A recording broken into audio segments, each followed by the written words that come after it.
नमस्कार, आप देख रहे हैं न्यूज नेशन का डिजिटल प्लेटफॉर्म और मैं हूं अंशिका। 14 जून 2020 की तारीख अभिनेता सुशांत सिंह राजपूत के फैंस और साथ ही उनके पूरे परिवार के लिए किसी सदमे की तरह है, जिसकी टीस हर साल उठती है। एक बेहद लोकप्रिय अभिनेता सुशांत सिंह का यूं चले जाना यकीन से परे था और इंडस्ट्री में एक खालीपन छोड़ गया, साथ ही छोड़ गया ढेरों सवाल जिनके जवाब आज भी किसी के पास नहीं है। लेकिन अब सवाल ये उठता है कि आखिर क्यों एक अच्छे एक्टर को इस तरह मौत को गले लगाना पड़ा। कहा गया कि मौत से पहले सुशांत काफी परेशान थे, लेकिन क्या था जो उन्हें इस कदर अंदर से परेशान कर रहा था और खाए जा रहा था? उनकी इस मानसिक हालत के लिए जिम्मेदार कौन था? ऐसे सैकड़ों सवालों के साथ उनकी तीसरी बरसी पर फैंस उदास हो रहे हैं। सुशांत के परिवार और फैंस ने हमेशा से यकीन से कहा कि एक्टर ने आत्महत्या नहीं की, बल्कि उन्हें मारा गया है। हर किसी ने यही कहा है कि जो इंसान इतना ज्यादा फुल ऑफ लाइफ था, वो कैसे आत्महत्या जैसा डिसीजन ले सकता है जहां वो खुद की ही जान ले रहा है। सोशल मीडिया से लेकर जंतर मंतर तक यही नारा लगा कि किसी भी हाल में सुशांत के कातिलों का पता लगाओ।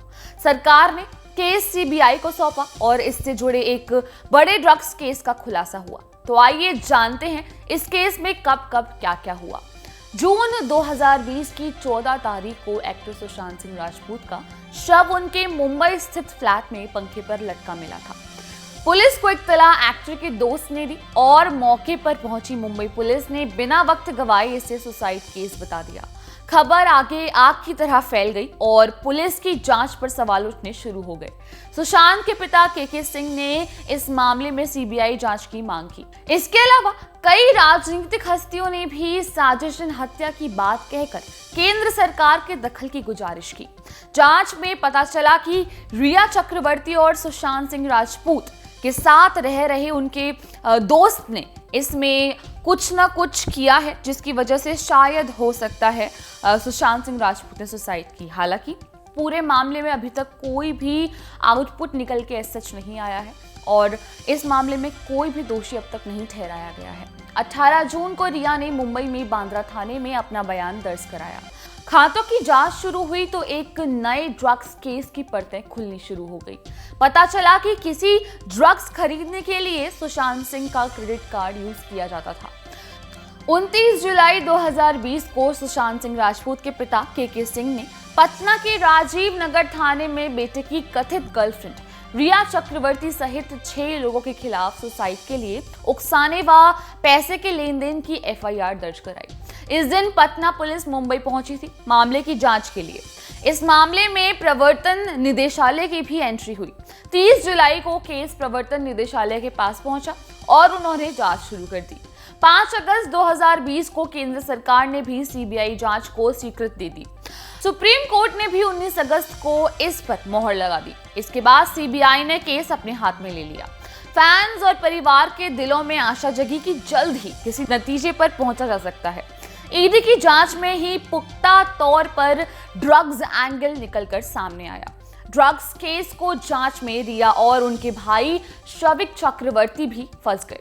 4 सितंबर 2020 को एनसीबी ने रिया व उनके भाई शविक और सुशांत के हाउस मैनेजर सैमुअल मिरांडा को गिरफ्तार किया।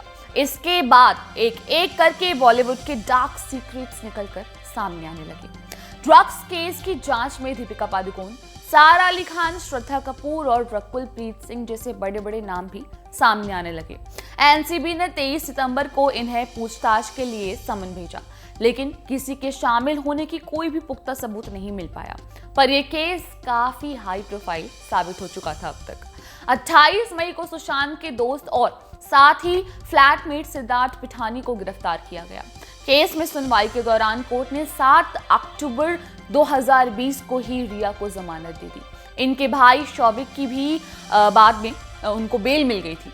रिया करीब 1 महीने मुंबई के भायखला जेल में रही। सुशांत सिंह के निधन के बाद सामने आए ड्रग्स केस में एनसीबी ने 10 लोगों को अरेस्ट किया था, जिसमें सुशांत के house manager Samuel Miranda, Sushant के स्टाफ दीपेश सावंत, साथ ही ड्रग सप्लायर जैद विलात्रा भी शामिल थे और उनके साथ साथ बसित परिहार, अनुज केसवानी, केजान इब्राहिम, अब्बारा अली लखानी और साथ ही कर्ण अरोड़ा शामिल थे। 4 जुलाई 2022 को सुशांत के दोस्त सिद्धार्थ पिठानी को बेल मिल गई। उन्होंने शादी कर ली है और अब अपनी जिंदगी में आगे बढ़ चुके हैं। दूसरी तरफ 2022 दिसंबर को कूपर हॉस्पिटल, जहां सुशांत का पोस्टमार्टम हुआ था, वहां के एक स्टाफ ने आरोप लगाया कि उन्होंने आत्महत्या नहीं की थी। मामला फिर गरमाया और सुशांत की बहनों ने सीबीआई से निष्पक्ष रिपोर्ट पेश करने की गुजारिश की। सुशांत सिंह राजपूत की मौत की जांच सीबीआई, एनसीबी और साथ ही ईडी तीनों केंद्रीय एजेंसियों के पास है। एनसीबी यानी कि नारकोटिक्स कंट्रोल ब्यूरो ने इस मामले में मार्च 2021 में स्पेशल एनडीपीएस कोर्ट में 12,000 पन्नों की चार्जशीट दाखिल की थी। इन रिपोर्ट्स के आधार पर चार्जशीट में रिया चक्रवर्ती समेत 33 लोगों को आरोपी बताया गया था। साथ ही 200 लोगों को गवाह बनाया गया है। इस केस में सीबीआई ने क्लोजर रिपोर्ट अब तक नहीं सौंपी है। हालांकि जांच एजेंसियां किस नतीजे पर पहुंची हैं, ये सबको पता है। रिया चक्रवर्ती भी अपने एक्टिंग करियर में लौट चुकी हैं और वो आजकल एमटीवी के शो रोडीज में गैंग लीडर के तौर पर नजर आ रही हैं। खैर, ये था पूरा मामला। आज के लिए बस इतना ही। देश दुनिया की छोटी और बड़ी तमाम खबरों की जानकारी के लिए जुड़े रहिए हमारे साथ न्यूज़ नेशन पर।